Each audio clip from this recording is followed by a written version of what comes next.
Welcome to this edition of Onshore Connect. I'm your host, Heather Rosenbaum. Before we get started, I want to take a moment to thank our sponsors.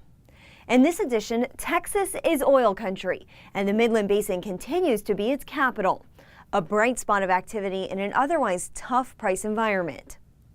Though a debate has sprung up over whether the Midland or Delaware offers superior economics, operators continue to drop large amounts of cash into the Midland to either drill or deal.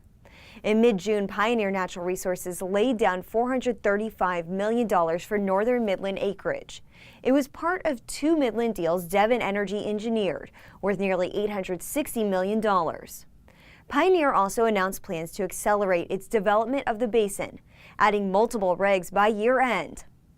With the price of crude hovering in the high 40s in June and operational costs dropping, other companies may consider following Pioneer's path. HARTENERGY spoke with Joey Hall, Executive Vice President of Pioneer's Permian Operations, about the company's decades of drilling inventory in the Midland core. Let's listen in.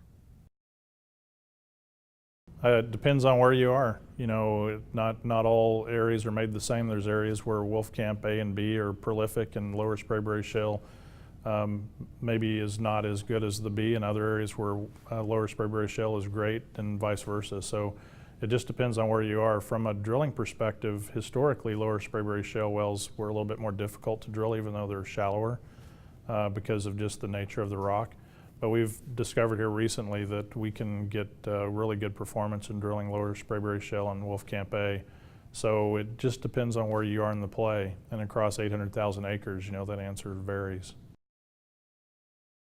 So lateral length, I believe, is probably the single most easiest way to drive down well costs, because obviously the longer you drill your lateral, the amount of cost that you put into the first part of the well is sunk for a longer lateral. So in other words, drilling one 10,000 foot lateral is much more advantageous than drilling two 5,000 foot laterals from a cost perspective.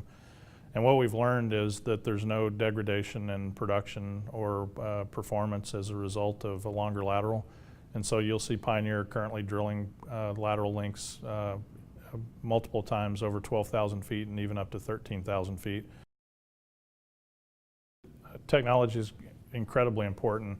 The best way I like to describe why technology can and will be a game changer is when you look at recovery factors in a resource play, they're sub 10%. So what does that tell you? It tells you that 90+% of your reserves in ground that you've contacted go unrecovered. So with technology in the future, being able to go from 10% to 15% or whatever that percentage is can be a huge game changer, and you might be able to do that without drilling another well. So secondary recovery in the future I see as being a big game changer. There's a lot of discussion about refracs and how much opportunity they may play, and we dabble in some of the refrac things. We also spoke with James Wicklund, Managing Director of Equity Research at Credit Suisse, who discussed the outlook of the return of the Permian's fleet of rigs. I've got about 425 land rigs working right now.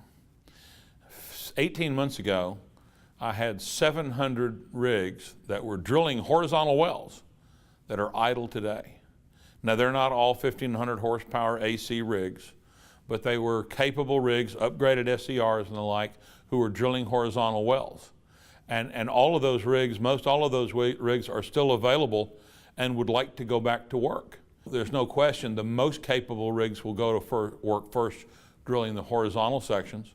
There's going to actually be a number of private companies who go drill vertical wells, though, in the Permian because they're lower cost base and they've got the acreage. So not all the rigs that go back to work will be the Tier 1 rigs, but all the rigs that go back to work drilling horizontal pad rigs will be Tier 1 rigs. But we've got an awful long way to go before we soak up that available supply. So that sector looks a little troubled to us going forward. This concludes this edition of Onshore Connect. We want to thank you, the viewer, and our sponsors for making this program possible. Until next time, let's stay connected.